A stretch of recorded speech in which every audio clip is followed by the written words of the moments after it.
What's going on, everybody? Welcome back to the Steelers Breakdown Podcast. Nick Farabaugh here with you guys after the second day of mandatory minicamp. And let's talk a little bit about that today. Mandatory minicamp, kind of the big topic today. Coming from that, there was some speculation about cornerbacks. Um, I don't really want to talk about the Jalen Ramsey Jair stuff until either one, I know more, or one or two, something happens. So we'll talk about that tomorrow or later this week. I do want to talk about just kind of some takeaways I was observing today and some things that I think are sticking out. So let's start. First of all, I thought that this was probably the best day Will Howard had. I really do. Will Howard has been kind of up and down, trying to figure this out. And just maybe when you think it's slowed down enough for him to really start to find a groove, things go off the rails. And today was, I think, the steadiest he looked on the field. I really do think he looked so crisp. I think he looked so in control of a huddle. There wasn't any doubt that, from the players that things were going to go right. 2 minute drill that he took over was smooth. It was very good, and he made an absolute dot of a throw to Darnell Washington to cap it off for the touchdown. So I thought that was a really encouraging sign.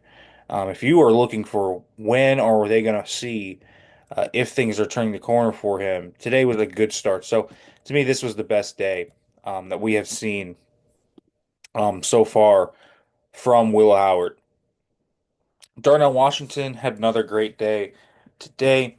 They're using him a little more um, in terms of moving him around the formation. He's running different routes. Like he ran a slant yesterday. He's running in breakers. He's obviously running um, kind of seam routes. A lot of things that he's run. But there's more there. They're using him more as a versatile receiver. Does it actually translate to the games? I think is the big question because we said this last year and it never did. But, with Rodgers there, I think there is something to be said about Aaron Rodgers becoming kind of a safety valve for him. He is very similar to Mercedes Lewis. He takes that as a big time compliment. And so there is some kind of upside there to embrace if you are a fan of Darnell Washington. I do think the weapons group, specifically this wide receiver room, I'm not seeing anything to deter my opinion that they should add somebody. They should. It's like fairly obvious to me that this team needs another wide receiver. Um, or if they can find, I guess, tight end too, since they have kind of looked there. But I'd say more of a wide receiver. It's just there's not enough guys open, and even though I like Calvin and Roman, I don't love them as the pure wide receiver too.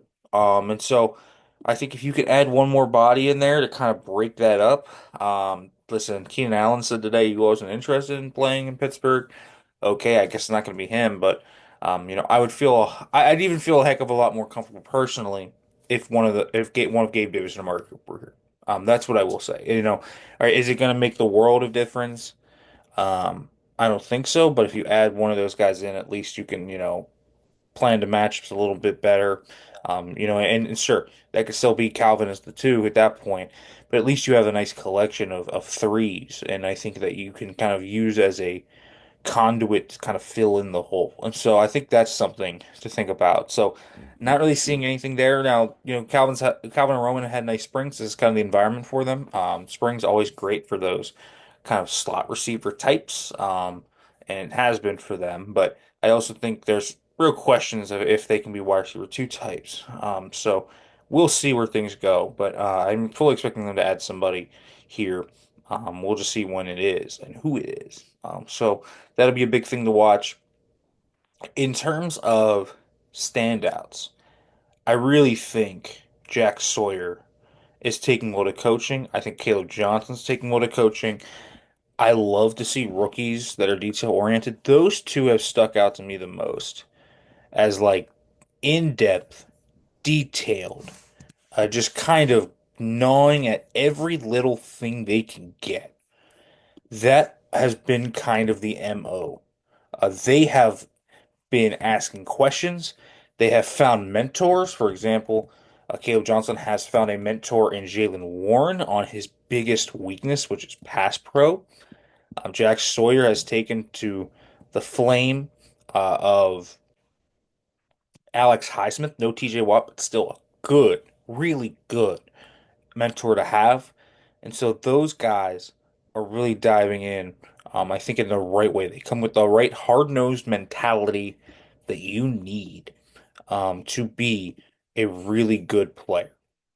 I will say another thing that I always think of when I kind of want to watch mandatory minicamp and OTAs is guys that are down the roster that can have traits. So let me name a few guys that I think that have stuck out that maybe you wouldn't think they would.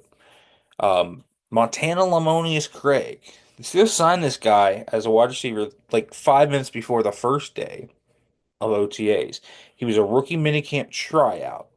And man, he's had some really nice plays. Just good hands. Has showcased the ability to make plays, especially on drag routes. He's got some nice acceleration when he gets in the open field. Didn't know what to expect from him, but I'm far more impressed than I thought I would be. So good for him. Um, I think that DJ Thomas Jones, they went on the sled for the first time today. Really won there where I think he could shine, and you saw him. The light is at least starting to turn on for him. I think that's the good thing. They used him kind of all over the formation early, and they are putting a lot on his plate. The Steelers are really challenging him a lot. And he's kind of responded to that. He's a really good athlete. He can get in and out of his breaks really well. He's got great hip sync. I don't think receiving is going to be his best thing ever. I think it's going to be that fullback versatility to be a blocker, but the Steelers are at least challenging him in a lot of different ways, and they seem to be very, very enthusiastic about what he can bring to the table. I also have been very impressed by the first 2 days of Juan Thornhill. This guy to me has come on strong in the first 2 days. We're talking PBUs, all different areas of the football field, whether it is playing in the slot overhang, some deep stuff on the free safety area, like all of that has come and become a really, really interesting part of this defense. And Thornhill keeps making plays while at all these different positions. So I'm interested to see that. Jumping in after being out of OTAs, he was there making plays like this. Respect to him. He's started off on the right foot. Minka Fitzpatrick is obviously someone you do think of, but I just thought of him that right now. He had like 3 picks yesterday. I was like, oh, Minka's Minka there. I thought that was a good sign. If you want Minka to be Minka, good start. It's got to start in practice. And so, him getting on the ball like that is a good sign at least. And then the other kind of under the radar name that I don't think people are giving enough love to would be Brandon Johnson as another wide receiver. He's getting like first team reps sometimes, guys, as a Z wide receiver, even with DK there. So he's probably someone to think about when you're making your 53-man roster projections that you should probably be thinking a little bit more about because trust me, I think coming into this, spring, I didn't really think much of it. But I was talking about Rock Taylor. Brad Johnson has not only been getting those reps, he's been making some plays, making some nice catches. The quarterbacks trust him. So, yeah, keep an eye on him. But mandatory minicamp, really fun time of year. We will talk tomorrow about the kind of the final takeaways, what kind of people have said. If you want to kind of look at the recap of what people have said over the days, make sure to check Steelers Rewind podcast, fill in some of those blanks as well with some of my thoughts. And tomorrow we will do that as well. Make sure to like, comment, subscribe, turn on the notification bell for more. Guys, thanks for watching.